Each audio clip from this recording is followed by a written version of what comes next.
嗱，你同人睇咁多風水啊，我想請問下你有咩真實嘅個案喺度值得一提嘅咧？可以講一間官非屋啦。官非屋。嗰間係西班牙別墅嚟㗎。個宅主咧就喺呢個律師行度做事㗎，但係佢都俾人哋告啊。係咩？係啦，因為咁嘅情形環境咯。環境。咁樣佢個左前方嘅景咧就有一個麻天山。麻天山。正前方就有個探頭山。探頭山咁得意，我都未聽過。咩叫探頭山？探頭山咧，即係話有個人喺後邊個膊頭裝你嘅，咁啊變咗想陷害你咯。即係成日夾住你。即係係啦，成日俾人夾實咗，所以唔係幾好。咁係啦，姚師傅，咩叫做麻天山啊？麻天山咧，即係等於不滿現實，擘大個嘴向個天嚟鬧。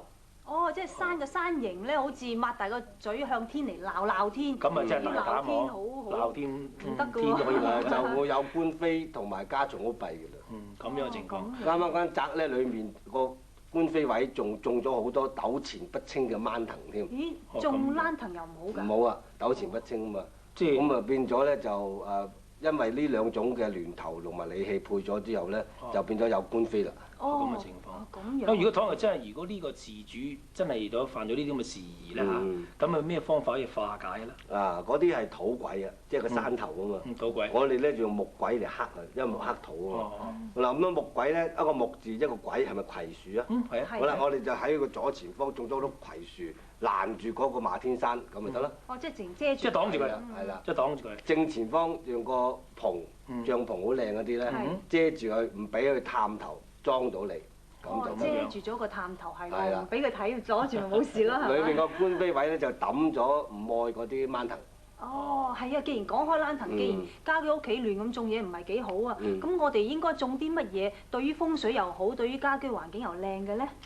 可以種啲松樹啦，松樹就招財同正氣咯。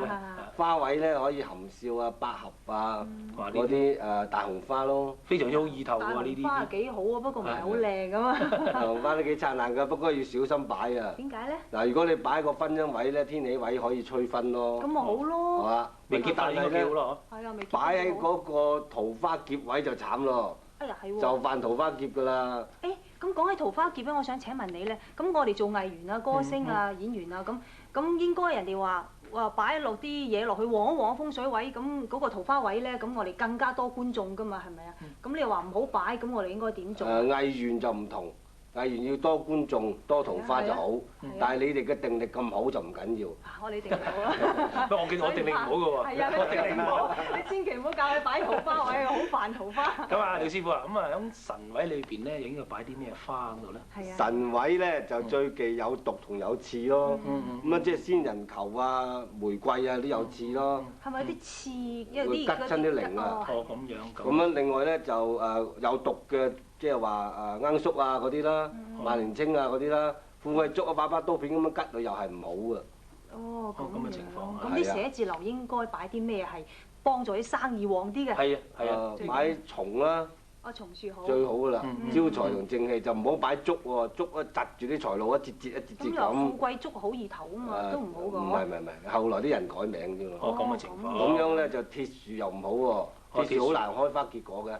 咁嘅情況。葵樹又唔好喎，葵樹咧就散尾葵咧，賺頭蝕尾。一把線好似。咁樣咁嘅意思啊。咁係啦。咁啊，譬如我屋企嘅廚房、廁所，想改建為睡房，咪得唔得咧？如果大廈式嘅就唔得㗎。大廈式唔得。因為咧個廚房上下都係廚房，你擺喺裡面火氣猛。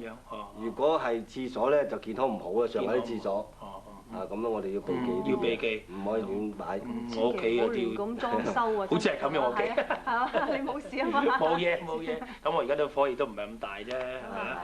咁啊，關於呢個風水嘅問題咧，咁啊大家都知道都幾多啦嚇。咁亦都好多謝廖師傅上嚟同我哋接受我哋嘅請教。我哋下個禮拜再見啦。